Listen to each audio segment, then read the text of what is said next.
Hi, I'm Mike Miller. Hope you're having a great day. Thanks so much for watching. Today the video is going to be about Nathaniel Hawthorne. He was born in 1804 and lived until 1864. He was really good at analyzing the moral and social problems that we humans have, and he believed that evil came from the human heart. The Scarlet Letter, reading that, we see that he believed in three types of sin: the acknowledged, the hidden, and the unpardonable. And this book has excellent characterization, plot structure, unification. I hate to give too much information away. You should try to read this, and it's really a good book. Hester was the acknowledged sin. Dimsdale was the hidden sin, and the unpardonable sin was Chillingsworth. And he ultimately got so old he wasn't quite so mean toward the end. Hawthorne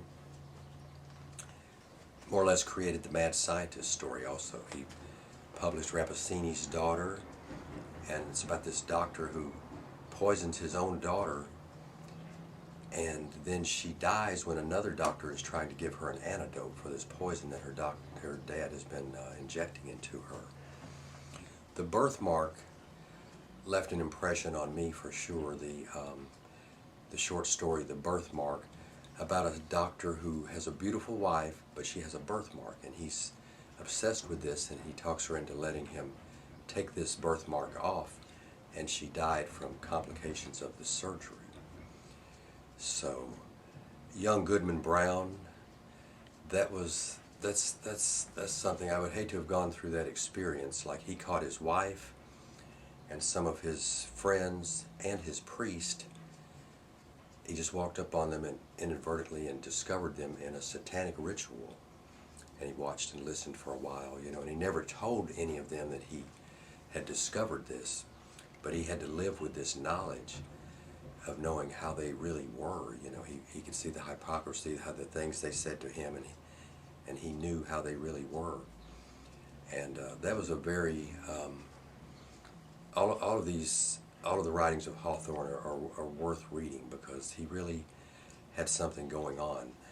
My kinsman, Mayorolino, a young guy, Roger, was going to town more or less to see his uncle, who had been quite successful and made a lot of money, he thought. And so when he gets there, he gradually realizes that his uncle is being tarred and feathered and is being brought through the town. And so it's such a strange story. It just let me down so much. It's like this young guy, then after he sees his uncle coming down the street with tar and feather, they have eye contact, and then the young guy just went somewhere and spent the night, and then went back home, and he didn't try to find his uncle and see if his uncle needed medical attention or anything like that, or what. I just couldn't believe that. But that's how people are. That's how people are, and family can be like that, I guess. But so please check out some of Nathaniel Hawthorne's writings, and I think you'll really be enriched from being exposed to some of this. And you do have to be careful about literature. Like, I try to not read too much Poe when I'm home by myself at night, because it's kind of eerie. It can be a little bit depressing. Longfellow lived at about the same time as Hawthorne, and he wrote Evangeline, which was about the French Arcadian people who had migrated to Nova Scotia, and they were all gathered up later and then sent down to South Louisiana. And so Evangeline was a beautiful daughter of a wealthy farmer up there in Nova Scotia, and Gabriel was a blacksmith's son. And the day before their wedding, he was gathered up and sent down there, down to Louisiana on a ship. And so she spent an entire lifetime. They spent their entire lives wondering about each other, and they finally met again when she found him at an old folks home in South Louisiana somewhere.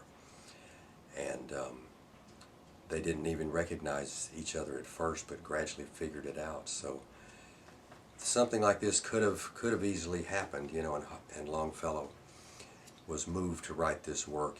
It's very moving, and Hiawatha is another one of his famous poems, and this is supposedly one of the most parodied poems in the language. So sometimes when you do something good or great, other people will make fun of it, but at least he got people's attention, and his works are known.